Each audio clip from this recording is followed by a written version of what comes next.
All right, hi everyone. In today's video, we're going to be going over how to do the experiment outlined in Appendix A in this week's ministry activity. So what we're actually going to be doing is we are going to be figuring out how much oxygen we have in the atmosphere.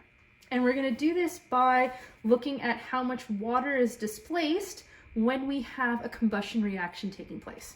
So the equipment that you need a container that is filled with probably enough water to cover the base of your candle. So here I have about maybe a centimeter of water.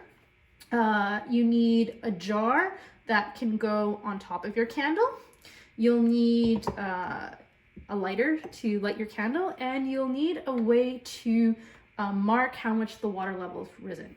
I'm using a permanent marker, and it's really easy to remove permanent marker from glass afterwards. Just rub it with a little bit of rubbing alcohol. Okay, so step one, we need to light the candle. And because this is a combustion reaction, all combustion reactions require oxygen for the flame to be made. Now, we're going to indirectly figure out how much oxygen we have in the atmosphere, because when we take the jar and cover it over the candle, the combustion reaction is going to continue because of the oxygen in the jar.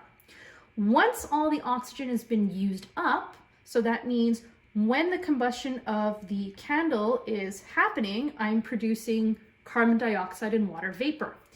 When all of the oxygen is used up, the only gas that would remain in the jar is carbon dioxide, extinguishing the flame. So we are going to now invert the jar on the candle.